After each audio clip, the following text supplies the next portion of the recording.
It's my first time taking a trip to a hot spring with a man. I feel a bit uneasy, but you need to entertain me. The boss, who usually dumps all the work on me and constantly complains, is now smiling at me. My boss smiles at me, but it feels like a stranger. She is acting like we're meeting for the first time. I'm not used to going on trips to hot spring with a woman, but I'll do my best to make it enjoyable for you. Saying that, my face turned red. Why did I end up coming on this hot spring trip with my boss? There was a particular reason I was unaware of until today. My name is Mike. I'm 24 and work in the kitchen of a major food chain. My dad ran a sushi bar for many years. However, a few years before I was about to graduate from culinary school, my dad collapsed from overworking. He had to take a long break for recovery, and he ended up closing the sushi bar he had run for years. I'll take over Dad's business once I graduate from culinary school. I got my chef's license in college and want to train in your restaurant. I wanted to continue the business my dad built, so I begged him. But my dad disagreed. I can't trust you with my business when you have no work experience. Get a job elsewhere first and learn how to behave professionally. Working in a family business can lead to taking things for granted. Realizing the naivety of my thoughts after what my dad said, I acknowledged my mistake. But I had earned my chef's license in culinary school with the goal of becoming a chef like my dad. When my dad refused to let me take over, I felt lost about what kind of job I really wanted. A friend from culinary school told me, "You know the restaurant we always go to? They're hiring and have amazing pay and training programs. They have many locations, and you can choose one close to home." My friend introduced me to the job listing of the major food chain, which is where I currently work. The pay is indeed much better than other job offers, and they even offer training programs abroad. Impressed with the unexpected benefits, I took the interview and was hired. It's been 3 years since I joined as a fresh graduate. I've been working hard to support my parents. However, there was one major problem at work. That was the bad relationship with my immediate boss.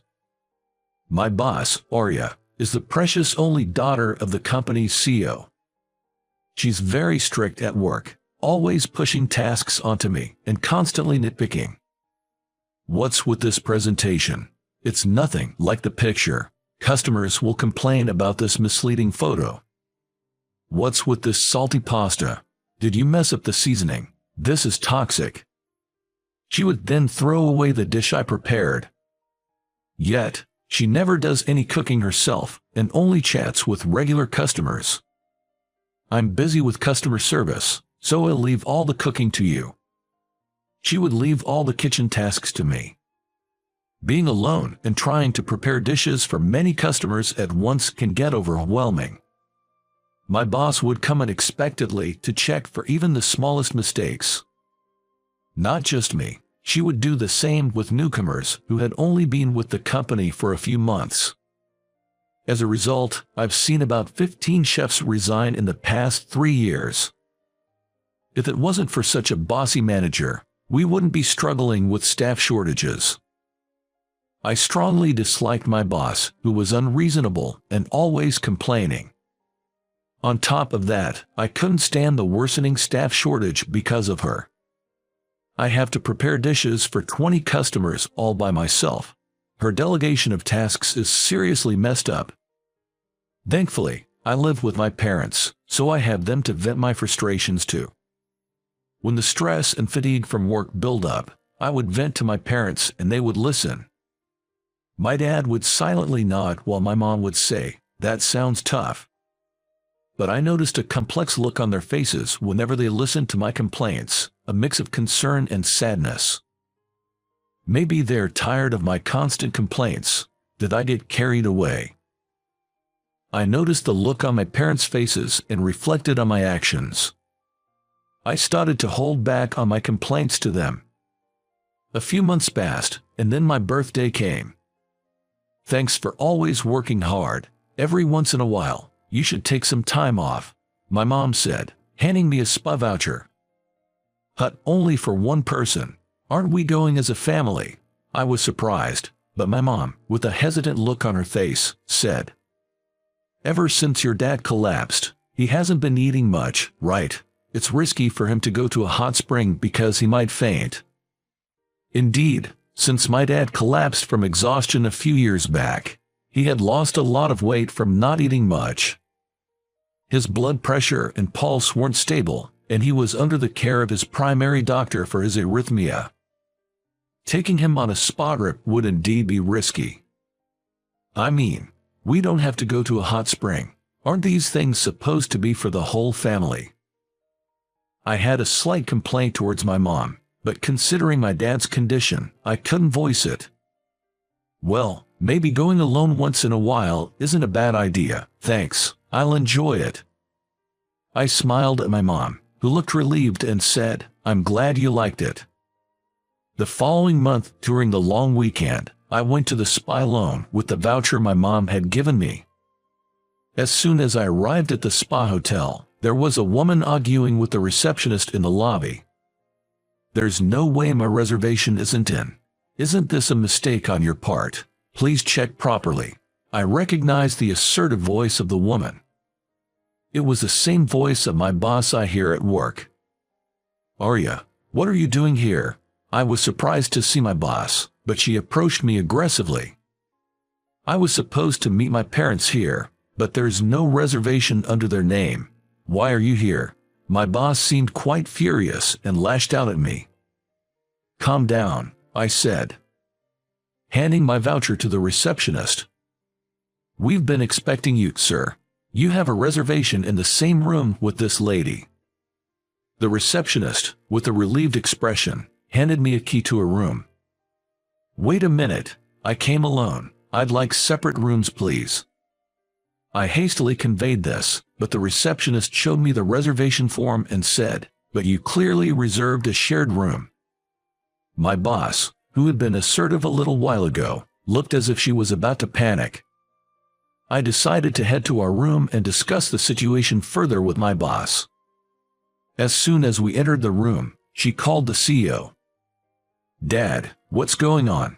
I wasn't told I'd be sharing a room with a subordinate." She seemed upset with the CEO for a while, but after hearing some explanation, she looked dejected.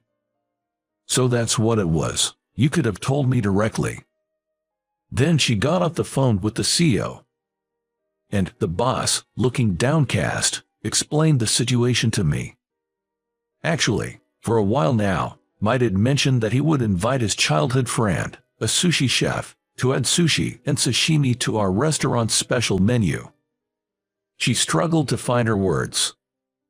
I didn't understand what he meant when he said, "Don't be too hard on your subordinate. He's an important business partner and you're betrothed." Now I finally get it. I can't believe I'm engaged to you. I calmly responded. "I haven't heard about you being my fiancé either, but my dad is indeed a sushi chef." There was an awkward silence between us. Unable to bear it any longer, I called my dad. "Hello, Dad, what's this about sharing a room with my boss? Please explain." I asked in a voice close to tears, and my dad chuckled and replied, "I knew you two weren't getting along. I couldn't bring myself to tell you she's your fiancée. Is it true about the engagement?" I was taken aback, and my dad proudly explained. "Her dad and I have been friends since childhood. It's hard for me to work alone, so he's helping expand my sushi and sashimi dishes to his restaurant chain." As I was lost for words, he continued with enthusiasm. "Choosing to work at your fiancé's company without me telling you is remarkable. Isn't it destiny? You and Arya were close in preschool. If you two are arguing at work, just reconcile." He hung up after leaving me with those words. I tried to recall the distant past, feeling bewildered. Come to think of it, I think I had a girlfriend back in preschool. Our parents were close friends from way back. Did they promise to set us up as childhood sweethearts? I can hardly remember, as I was so young. Then, why haven't we met since preschool? I was asked this by my boss, and it made me reminisce about the past. That's right. Around the time I started elementary school, my dad's restaurant started struggling. he had to take on some debt for a while. Then, my boss suddenly looked up, surprised. I remember that my dad's restaurant also faced troubles when I was in elementary school. Him copying another store's menu became a big problem. We both looked at each other and burst out laughing. So we both got busy helping our family businesses and just grew up without seeing each other. My dad, even being a businessman, has always been a bit clumsy with things like that. He could have just told me what was going on. We both laughed at how our parents handled things. It's my first time on a hot springs trip with a man. I'm a bit nervous. Will you make it enjoyable for me? Usually, she dumps all the work on me and complains, but now my boss was smiling at me. She looked like a complete stranger, not the boss I knew. Blushing and fidgeting, looking incredibly adorable. I'm not used to going on trips to a hot spring with a lady, but I'll do my best to make it enjoyable. We decided to make the most of our unexpected hot springs trip. Seeing her private, cute, and clingy side made me nervous. And I was taken aback by her appearance in her robe. I couldn't tell just from working with her, but she had a slim figure with large breasts. She looked incredibly beautiful. Her unexpected sides kept making my heart race. Returning home from the trip, our fathers were arguing. It can't be helped. The kids just don't get along. I waited 3 years for my son to get used to his job, but they just aren't getting close. You should have explained the situation before sending them on a trip. What if that made their relationship worse? You sent your daughter to, without explaining, right? It's the same. Seeing me, my dad said. How was it? Did you enjoy the hot springs? Sorry, Mike, for sending you without any explanation. Ara's dad was like, I'll make sure to tell my daughter properly, so it's okay to let the two of them go to a spa, you know. My dad looked at the CEO, who awkwardly said, I wanted to tell my daughter about the arranged marriage, but couldn't bring myself to do it when she was right there. In the end, neither father could explain to us, and the day of the hot springs trip just arrived. Mike, I'm sorry. I knew you two didn't get along, but I wanted our families to be close again. Plus, I wanted our businesses to prosper by joining forces. Being apologized to by the CEO made me feel uneasy. It's fine. It was unexpected, but I had a good time. As I said that, my boss stepped forward. You guys have such a clumsy way of communicating. Important things should be explained to the person directly involved, right? I'm sorry for being so awkward. The CEO bowed his head, and my boss blushed and said, well, it's okay. The setup was messy, but it was nice to have a heart-to-heart conversation with my subordinate. So, usually when you dump work on me and nag, it's just because you care about me, right? They say we tend to tease the ones we like. Before I could finish, she covered my mouth and said, idiot, I told you to keep what we talked about in the hot springs a secret. Seeing us, our fathers felt relieved. Who would have thought my fiancé would be in the company I joined? How would college me react if he knew about this through time travel? But the biggest surprise was finding out that my boss, whom I thought disliked me, actually had feelings for me. If we hadn't gone on that hot springs trip, I might have never understood your feelings. I said, and she replied with a teasing smile. And I might have never confessed my feelings to you. We laughed, now dating as a couple. She's still strict at work, sometimes unreasonable, and dumps a lot of work on me. But if all that is out of love, I feel like I can handle anything. I wonder if after we get married, will you still be strict about the cooking? I muttered, and she replied with a stern face, did you say something? We're at work now, you know. Yes, ma'am, I'm sorry. I responded with enthusiasm and am hard at work today as well.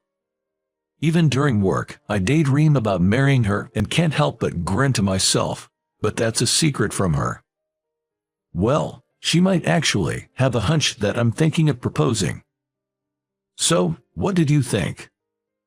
Subscribing to the channel would really boost my motivation. See you in the next video.